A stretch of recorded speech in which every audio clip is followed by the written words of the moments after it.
उन्होंने देखो एक बार चेक करा दें पेंडेंसी के साथ सर अभी चेक करा एक बार ट्रैक करके बताओ किसके पास सर 15,000 ਜਿਹੜੇ ਦੀ ਹੋਈ ਕੰਪਲੀਟ ਹੋਣ ਦੀ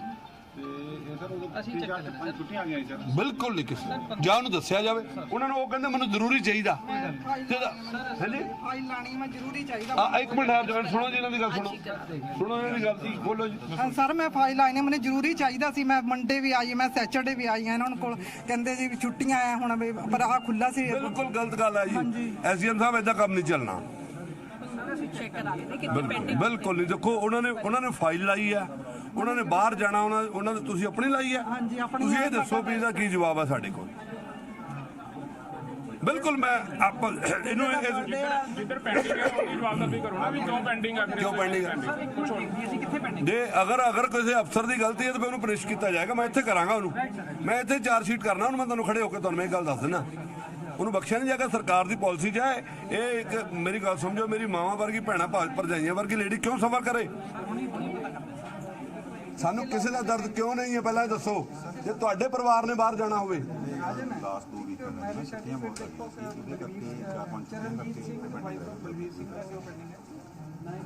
ਇਹ ਸੇਵਾ ਨੂੰ ਜੀ ਯਕੀਨੀ ਬਣਾਓ ਮੈਂ ਵੀ ਕਿਹਾ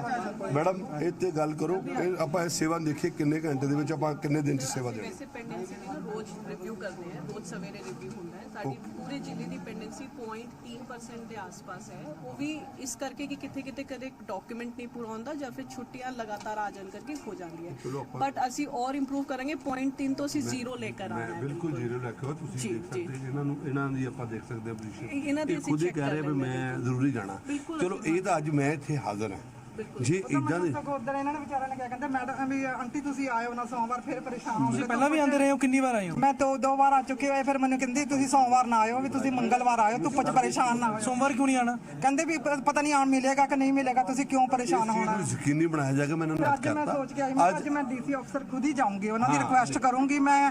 ਹਾਂਜੀ ਮੈਂ ਅੱਜ ਐ ਸੋਚ ਕੇ ਆਈ ਸੀਗੀ ਇੱਕ ਮੈਨੂੰ ਦੱਸੋ ਅੱਜ ਮੈਂ ਤਾਂ ਕੁਝ ਨਹੀਂ ਕਹਿ ਰਿਹਾ ਉਹ ਕਹਿੰਦੇ ਜੀ ਮੈਂ ਨਹੀਂ ਤਾਂ ਅੱਜ ਡੀਸੀ ਆਫਿਸ ਜਾਊਂਗੀ ਆਪਾਂ ਇੱਕ ਮਿੰਟ ਠਹਿਰ ਜਾਓ ਇੱਕ ਮਿੰਟ ਇੱਕ ਮਿੰਟ ਠਹਿਰ ਜਾਓ ਇੱਕ ਮਿੰਟ ਠਹਿਰ ਜਾਓ ਇੱਥੇ ਅੱਜੇ ਲਿਖ ਕੇ ਲਾਓ ਤੁਸੀਂ ਦੇਖਣਾ ਜੀ ਕੱਲ ਨੂੰ ਮੈਂ ਵੀ ਚੈੱਕ ਕਰਾਂਗਾ ਮੇਰੇ ਬੰਦੇ ਚੈੱਕ ਕਰੂਗੇ ਇੱਥੇ ਲਿਖ ਕੇ ਲਾਓ ਵੀ ਅਗਰ ਕਿਸੇ ਨੂੰ ਕੋਈ ਪ੍ਰੋਬਲਮ ਹੈ ਤੇ ਮੈਡਮ ਡਿਪਟੀ ਕਮਿਸ਼ਨਰ ਏਡੀਸੀ ਔਰ ਐਸਡੀਐਮ ਹਾਜ਼ਰ ਰਹੋਗੇ ਉਹਨੂੰ ਮਿਲੋਗੇ ਉਸ ਵੇਲੇ ਕੰਪਲੇਂਟ ਸੁਣੋਗੇ ਪਰ ਜਿੰਪਾ ਜੀ ਉਹ ਕਹਿ ਰਹੇ ਨੇ ਕਿ ਆਖਿਰਕਾਰ ਮੈਂ ਸੋਚ ਕੇ ਆਈ ਕਿ ਡੀਸੀ ਆਫਿਸ ਜਾਣਾ ਪੈਣਾ ਡੀਸੀ ਨੂੰ ਮਿਲਣਾ ਪੈਣਾ ਰਿਕੁਐਸਟ ਕਰਨੀ ਪੈਣੀ ਹੈ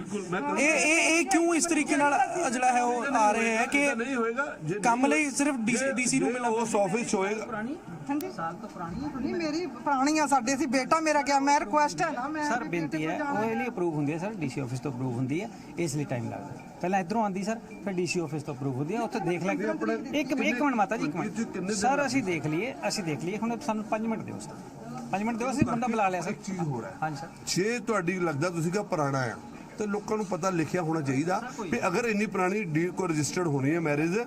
ਤੇ ਉਹਨਾਂ ਇੰਨੀ ਟਾਈਮਿੰਗ ਆ ਉਸ ਟਾਈਮਿੰਗ ਤੋਂ ਯਕੀਨੀ ਜ਼ਿਆਦਾ ਨਾ ਲੱਗੇ ਬਸ ਇਸ ਗੱਲ ਨੂੰ ਕੋਸ਼ਿਸ਼ ਕਰੋ ਔਰ ਇੱਥੇ ਲਿਖ ਕੇ ਲਾਓ ਵੀ ਅਗਰ ਕਿਸੇ ਨੂੰ ਕੋਈ ਕੰਪਲੇਂਟ ਹੈ ਉਹ ਮਿਲੇਗਾ ਡੈਫੀਨੇਟਲੀ ਡਿਪਟੀ ਕਮਿਸ਼ਨਰ ਏਡੀਸੀ ਜਾਂ ਐਸਡੀਐਮ ਨੂੰ ਮਿਲੇਗਾ ਉੱਥੇ ਉਹਨੂੰ ਤੁਹਾਡਾ ਕੰਪਲੇਂਟ ਸੈੱਲ ਉਹਨੂੰ ਲਏਗਾ ਬਕਾਇਦਾ ਉਸ ਕੰਪਲੇਂਟ ਨੂੰ ਕੁਝ ਹੋਰ ਲੋਕਾਂ ਨੂੰ ਵੀ ਕਿਸੇ ਨੂੰ ਕੋਈ ਇਸ ਤਰੀਕੇ ਨਾਲ ਪਰੇਸ਼ਾਨੀ ਹੈ ਕਿ ਕਈ ਲੋਕਾਂ ਨੂੰ ਬਾਰ-ਬਾਰ ਆਣਾ ਪੈਂਦਾ ਦੋ ਤਿੰਨ ਵਾਰ ਜਾਂ ਤਿੰਨ ਤੁਹਾਡੇ ਸਾਹਮਣੇ ਕੇਸ ਜਿੰਨੇ ਵੀ ਆਏ ਆ ਆਪਾਂ ਇਹ ਸਾਡਾ ਮਕਸਦ ਹੀ ਹੈ ਵੀ ਕਿਸੇ ਨੂੰ ਕੋਈ ਪਰੇਸ਼ਾਨੀ ਨਾ ਆਵੇ ਔਰ ਇਸ ਚੀਜ਼ ਨੂੰ ਵੀ ਯਕੀਨੀ ਬਣਾਇਆ ਜਾਵੇ ਵੀ ਲਾਈਨਾਂ 'ਚ ਲੋਕਾਂ ਨੂੰ ਦੂਰੋਂ ਆਏ ਹੁੰਦੇ ਵੇਟ ਨਾ ਕਰਨੀ ਪਵੇ ਬਹੁਤੀ ਠੀਕ ਹੈ ਨਾ ਜੀ ਇਸ ਚੀਜ਼ ਨੂੰ ਯਕੀਨੀ ਬਣਾਇਆ ਜਾਵੇ ਪਰ ਇਹ ਤੁਸੀਂ ਪਹਿਲੀ ਵਾਰ ਇੱਥੇ ਤੋਂ ਦੁਬਾਰਾ ਕਰ ਰਹੇ ਹੋ ਦੱਸ ਦਿਓ ਔਰ ਕਿਤੇ ਆਧਾਰ ਕਾਰਡ ਅਪਡੇਟ ਹੋਣ ਲਈ ਹਲੇ 16 ਨੰਬਰ ਹੀ ਚੱਲ ਰਿਹਾ ਮੈਂ ਕਿਹਾ ਨਹੀਂ ਉਹ ਚਲੋ ਟਾਈਮਿੰਗ ਲੱਗਦੀ ਹੈ ਦੇਖੋ ਜਿਹੜਾ ਮਿਨੀਮਮ ਟਾਈਮ ਲੱਗਣਾ ਉਹ ਲੱਗਣਾ ਹੈ ਮੈਕਸਿਮਮ ਟਾਈਮ ਦੀ ਵੀ ਇੱਕ ਲਿਮਟ ਹੈ ਮੈਕਸਿਮਮ ਟਾਈਮ ਤੋਂ ਬਾਅਦ ਕੋਈ ਲੱਗਦਾ ਫਿਰ ਅਸੀਂ ਉਹਦੇ ਲਈ ਡੈਫੀਨੇਟਲੀ ਆਪੇ ਵਿਚਾਰ ਕਰਾਂਗੇ ਇਹਨਾਂ ਨਾਲ ਆਫਿਸਰ ਦੇ ਨਾਲ ਲਾਸਟ ਟਾਈਮ ਆ ਦਿੱਲੀ ਆਇਆ ਸੀਗਾ ਇਹ ਕਹਿੰਦੇ ਕਿ ਮੇਰੇ ਘਰ ਦੇ ਕੋਲ ਹੋਣਾ ਹੈ ਸੈਕਟਰ 68 ਮਿਊਨਿਸਪਲ ਕਾਰਪੋਰੇਸ਼ਨ ਜਿਹੜਾ ਸੇਵਾ ਕੇਂਦਰ ਹੈ ਪਰ ਹੁਣ ਉੱਥੇ ਅਗਰ ਉਹਨੇ ਮੈਨੂੰ ਗੋਲੀ ਪਾ ਦਿੱਤੀ ਕਿ ਵਾਪਸ ਇੱਥੇ ਡੀਸੀ ਆਫਿਸ ਹੋਣਾ ਕੰਮ ਹਫਤੇ ਵਾਲੇ ਪਤਾ ਕਰਕੇ ਗਿਆ ਮੈਂ ਕਿ ਇਹ ਕਹਿੰਦੇ ਕਿ ਉੱਥੋਂ ਹੋਣਾ ਤੁਹਾਡੇ ਘਰ ਦੇ ਕੋਲੋਂ ਪਰ ਉਹ ਕਹਿੰਦੇ ਕਿ ਮੈਡਮ ਛੁੱਟੀ ਤੇ ਤੁਸੀਂ ਡੀਸੀ ਆਫਿਸ ਹੀ ਕਰੋ ਜਾ ਕੇ ਇਹ ਕਾਰਪੋਰੇਸ਼ਨ ਕਹਿੰਦੀ ਮਿਊਨਿਸਪਲ ਕਾਰਪੋਰੇਸ਼ਨ 'ਚ ਸੇਵਾ ਕੇਂਦਰ ਹੈ ਜਿਹੜਾ ਹੈਗਾ ਗਰਾਊਂਡ ਫਲੋਰ ਤੇ ਉੱਥੇ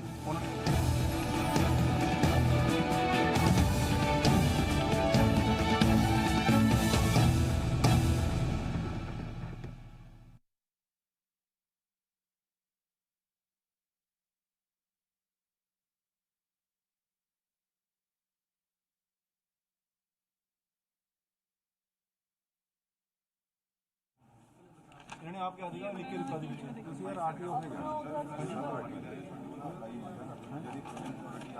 बट एमसी ऑफिस में जो सेवा के लिए स्टाफ है हम पता करो उन्होंने क्यों कोई नोटिस नहीं दिया। जब इनका नियरेस्ट सेवा केंद्र वो वाला है तो नहीं जिम्पा जी एक चीज हो रहा है एक मिनट एक गल मैडम मेरी गल ਇਹ ਉਹ ਸੇਵਾ ਕਰਦੇ ਕਿਹਦੇ ਅਧਿਕਾਰ ਦੇ ਖੇਤਰ ਚ यही कंपनी ਦੇ ਅੰਡਰ ਹੀ ਹੈ ਕੰਪਨੀ ਦੇ ਅੰਡਰ ਇਹ ਇੱਕ ਮਿੰਟ ਠਹਿਰ ਜਾਓ ਇਹ ਕਿਉਂ ਸਫਰ ਕਰੇ ਵੀ ਪਹਿਲਾਂ ਉੱਥੇ ਜਾਵੇ ਫਿਰ ਇੱਥੇ ਆਵੇ ਮੈਨੂੰ ਇਸ ਗੱਲ ਦਾ ਕਾਰਨ ਦੱਸੋ ਤੁਸੀਂ ਦੱਸੋ ਪਹਿਲਾਂ ਇਹ ਕਿੰਨੇ ਯਕੀਨੀ ਬਣਾਣਾ ਇੱਕ ਮਿੰਟ ਠਹਿਰ ਜਾਓ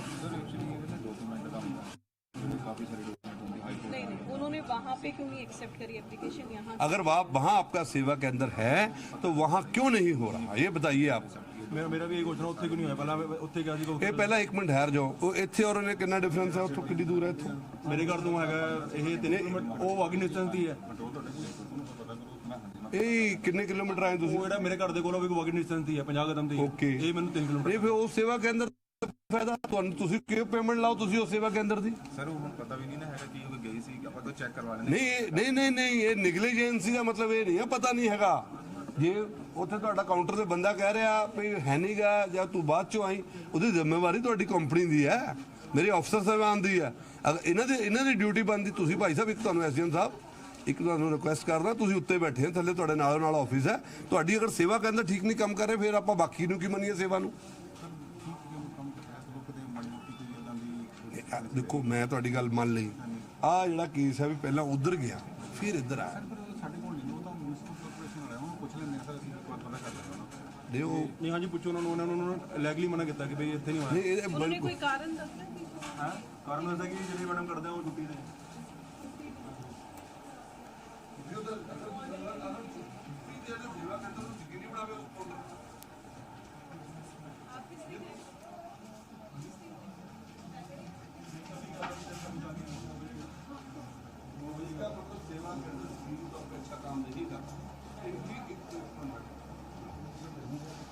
सेवा केंद्रों को आप मेरी बात सुनिए इनके ग्रेड बनाइए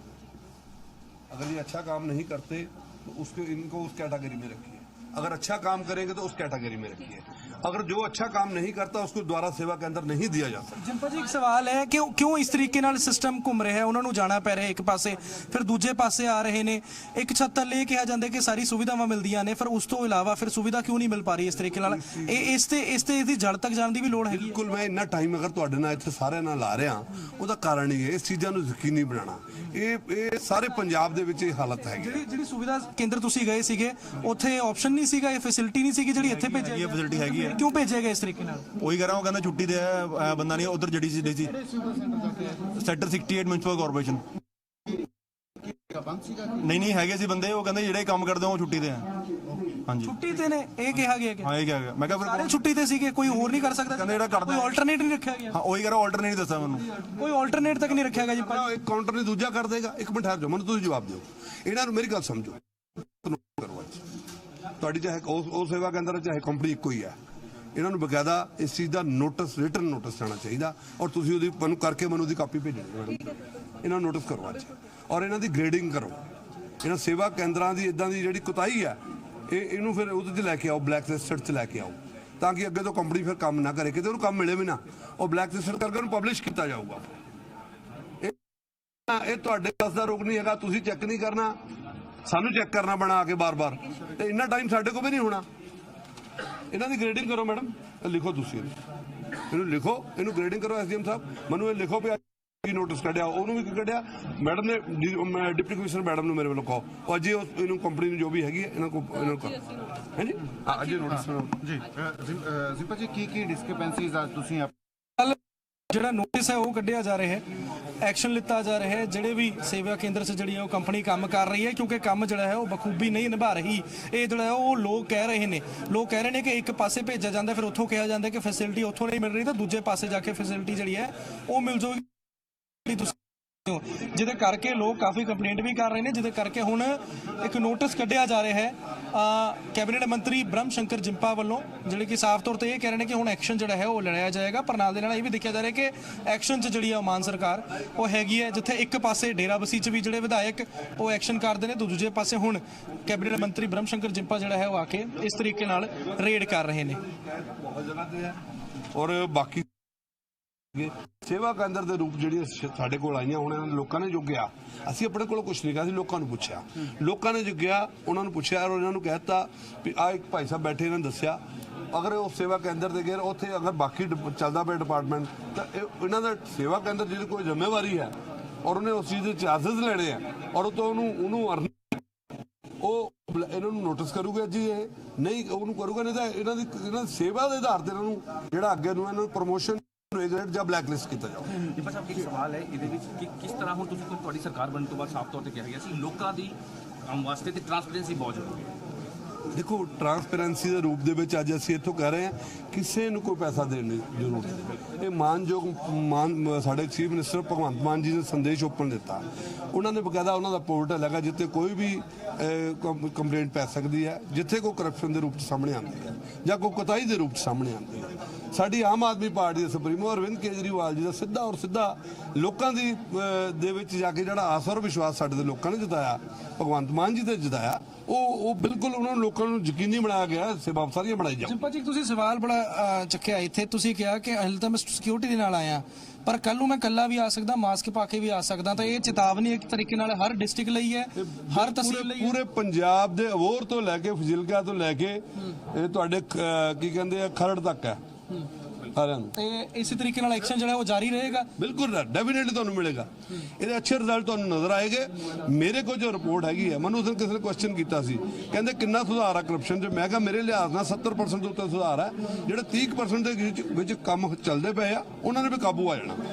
ਉਹਨਾਂ ਦੀ ਮੋਨੀਟਰਿੰਗ ਕਰ ਰਹੇ ਆ, ਉਹਨਾਂ ਦੀ ਵਿਜੀਲੈਂਸ ਕਰ ਰਹੇ ਆ ਔਰ ਉਹਨਾਂ ਦੀ ਵਿਜੀਲੈਂਸ ਜਿਹੜਾ ਬੰਦਾ ਆ ਗਿਆ ਵੀ ਉਹਨੇ ਕਿੱਥੇ ਜਾਣਾ। ਅੱਜ ਨੋਟਿਸ ਵੀ ਤਾਂ ਕੱਢਿਆ ਗਿਆ, ਤੁਸੀਂ ਕਹਿ ਰਹੇ ਹੋ ਨੋਟਿਸ ਕੱਢਿਆ ਜਾਏਗਾ, ਕੀ ਐਕਸ਼ਨ ਨੋਟਿਸ ਕੀ ਕੱਢਿਆ ਜਾਏਗਾ? ਜਿਹੜਾ ਸੁਵਿਧਾ ਸੈਂਟਰ ਹੈ ਇਹਨਾਂ ਦੀ, ਮੈਂ ਮੈਡਮ ਨੂੰ ਇਹਨਾਂ ਨੂੰ ਕਿਹਾ ਵੀ ਇਹਨਾਂ ਦੀ ਬਕਾਇਦਾ ਗ੍ਰੇਡਿੰਗ ਕੀਤੀ ਜਾਵੇ, ਇਹਨਾਂ ਨੂੰ ਬਿਲਕੁਲ ਇਹਨਾਂ ਨੂੰ ਦੱਸਿਆ ਜਾਵੇ ਸੁਵਿਧਾ ਸੈਂਟਰ ਆਪਣੇ ਆਪ ਨੂੰ ਇੰਪਰੂਵ ਕਰਨ। ਸਾਡਾ ਮਕਸਦ ਹੈ ਆਪਣੇ ਆਪ ਨੂੰ ਇੰਪਰੂਵ ਕਰਨ। ਇਹ ਬੜਾ ਯਕੀਨੀ ਬਣਾਇਆ ਜਾਵੇ। ਕੋਈ ਹੁਣ ਲੇਡੀਜ਼ ਆਏ ਆ, ਅਗਰ ਉਹਨਾਂ ਨੂੰ 15 ਦਿਨ ਵੇਟ ਕਰ ਰਹੀ ਹੈ, ਕਿਉਂ ਕਰਨ ਉਹ ਵੇਟ? ਉਹਨਾਂ ਨੇ ਬਾਹਰ ਜਾਣਾ। ਆਪਾਂ ਇਦਾਂ ਦੀਆਂ ਚੀਜ਼ਾਂ ਨੂੰ ਬਿਲਕੁਲ ਟਾਈਮ ਬਾਉਂਡ ਕਰਨਾ। ਟਾਈਮ ਬਾਉਂਡ ਕੀਤਾ ਜਾਊਗਾ। ਫਿਲਹਾਲ ਤੁਸੀਂ ਦੇਖ ਸਕਦੇ ਹੋ ਕੈਬਨਿਟ ਮੰਤਰੀ ਬ੍ਰਹਮ ਸ਼ੰਕਰ ਜਿੰਪਾ ਜਿਹੜਾ ਹੈ ਉਹ ਰੇਡ ਕਰ ਰਹੇ ਨੇ। ਨੋਟਿਸ ਜਿਹੜਾ ਹੈ ਉਹ ਕੱਢਿਆ ਜਾਊਗਾ ਉਹਨਾਂ ਕੰਪਨੀਆਂ ਦੇ ਖਿਲਾਫ ਜਿਹੜੇ ਕਿ ਸੁਵਿਧਾ ਕੇਂਦਰ ਕਿਹਾ ਜਾਂਦਾ ਇਹਨੂੰ, ਪਰ ਸ਼ਾਇਦ ਅਸੁਵਿਧਾ ਹੋ ਰਹੀ ਹੈ ਲੋਕਾਂ ਨੂੰ, ਜਿਹੜੇ ਲੋਕ ਪਹੁੰਚ ਰਹੇ ਨੇ। ਇਸ ਕਰਕੇ ਇਸੇ ਤਰੀਕੇ ਨਾਲ ਇੱਥੇ ਜਿਹੜਾ ਹੈ ਉਹ ਲੋਕ ਪਹੁੰਚ ਕੇ ਜਿਹੜਾ ਹੈ ਉਹਨਾਂ ਨੂੰ ਦਿੱਕਤ ਦਾ ਸਾਹਮਣਾ ਨਾ ਕਰੇ। ਇਸ ਕਰਕੇ ਜਿਹੜਾ ਹੈ ਉਹ ਕੈਬਨਿਟ ਮੰਤਰੀ ਬ੍ਰਹਮ ਸ਼ੰਕਰ ਜਿੰਪਾ ਇੱਥੇ ਮੋਹਾਲੀ ਪਹੁੰਚੇ ਸੀਗੇ ਤੇ ਲਾਈਵ ਐਕਸਕਲੂਸਿਵ ਰੇਡ ਜਿਹੜੀ ਹੈ ਉਹ ਜ਼ੀ ਪੰਜਾਬ ਹਰਿਆਣਾ ਹਿਮਾਚਲ ਵੱਲੋਂ ਜਿਹੜੀ ਹੈ ਉਹ ਦਿਖਾਈ ਗਈ ਹੈ ਜੀ।